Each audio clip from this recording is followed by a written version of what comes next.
power supply mix. This is what the government is now targeting after the Energy Department imposed a ban on new coal power plants. While the guidelines are not yet out, several energy and environmental groups are urging the DOE to expand the moratorium to include projects that are in the pipeline. Latest data from the DOE showed there are 22 indicative and committed projects in the pipeline with a capacity of over 13,000 megawatts. For the Center for Energy, Environment and Development, or CEED, the DOE should shelve these projects as the proposed capacity could still force the country's dependence on coal, which would increase costs for consumers in the long run. Coal accounts for more than half of the country's current power mix. Imagine us being too dependent on a particular source that is imported. All this cost will be passed on to us, to electric consumers. Environmental group Greenpeace agrees with the CEED. It also urges the DOE to enact a permanent moratorium on coal projects and to start the phase-out plan for existing ones.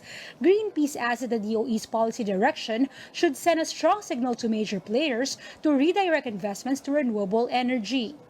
These are inflexible sources of energy. So meaning hindi siya pwedeng patayin ng bigla lang. No? So kung merong excess na supply na hindi ginagamit, hindi pwedeng patayin ng coal power plant. In a statement, Aboitiz Power expressed support to the new policy, saying its growth strategy for the next decade would be to boost the renewables portfolio. Aboitiz Power said it will commit to attain a 50-50 power mix of renewables and thermal capacities by 2030. Semirara Mining and Power Corporation meanwhile confirmed that none of their projects will be affected by the DOE's policies. Meralco Power Gen Corporation likewise said the moratorium will not impact its project in Atimonan since the necessary permits have already been secured.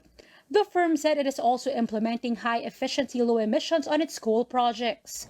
Alongside the ban on coal power plants, the government also allowed 100% foreign ownership over large-scale geothermal projects. Both the CEED and Greenpeace cautioned the DOE against this, noting possible environmental hazards. It should be studied, no?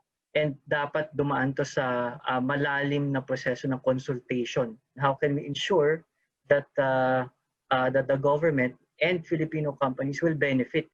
For now, the DOE is optimistic that there will be more opportunities for renewable energy as they continue to reevaluate the country's power mix and energy goals. As for extending the moratorium to include projects in the pipeline, the DOE said it will look into options to make sure the policy will be legally enforced. Shaila Francisco, VR1 News.